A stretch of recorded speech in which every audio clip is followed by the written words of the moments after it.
এক যুবক সাহাবাদের সামনে রাসূল সাল্লাল্লাহু আলাইহি ওয়াসাল্লামকে বললেন, হে আল্লাহর রাসূল, আপনি আমাকে জিনার অনুমতি দেন।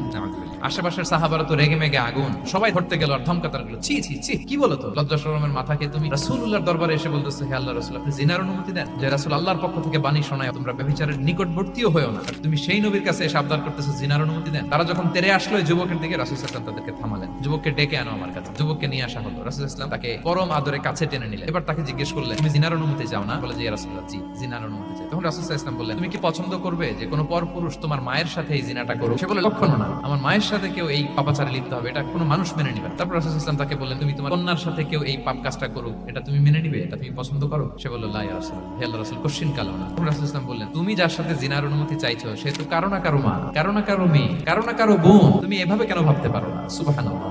তখন রাসূল ইসলাম তার পিঠে একটা আলতো চাপড় মারলেন, পরম মামা তার জন্য দোয়া করলেন, আল্লাহ তুমি তার অন্তরটাকে পরিশুদ্ধ করো, আল্লাহ তুমি তার চরিত্রটাকে নিষ্কলুষ করো। ওই দিনের পর থেকে এই যুবক কখনো কোনো পরনারীর দিকে রাস্তায় তাকায়নি।